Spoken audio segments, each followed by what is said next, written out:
Sir அவங்க சொன்னாங்க இந்த மாதிரி ஸ்கூல் படிச்சு முடிச்சதுக்கு அப்புறம் வந்து நான் அக்ரிக்கு போகணும்னு சொல்லி தான் எனக்கு ஆசை. ஆனா வந்து அவங்க கூட இருக்கணும்ன்றதுக்காக நான் வந்து இன்ஜினியரிங் எடுத்து போனேன் அப்படின்னு சொல்லி சொன்னாங்க.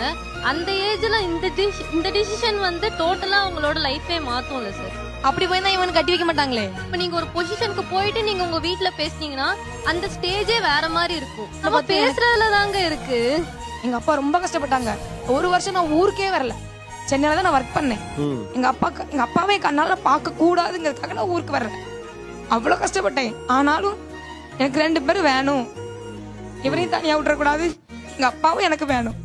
ஒரு முறையில் அத்தை மூணு தான் வரும். நான் படித்து வளர்ந்தவங்களும் 12th எனக்கு படிக்க தெரியாது. 10th 12th எங்கள் வீட்டில் தான் படித்து கொஞ்சம் மார்க் எடுத்து அதுக்கப்புறம் ஒவ்வொரு ஸ்டெப்பாக எடுத்து தான் படிக்க செஞ்சேன். இப்போ நீங்கள் சொந்தக்கார பையன் தானே, ஏன் ஒத்துக்கல உங்க வீட்டில்? அப்பா அம்மா வந்து ஒரு நோயால இறந்து போனாங்க. சரி, ஸோ ஒருவேளை அவனுக்கும் இருக்குமோ அப்படிங்கிறது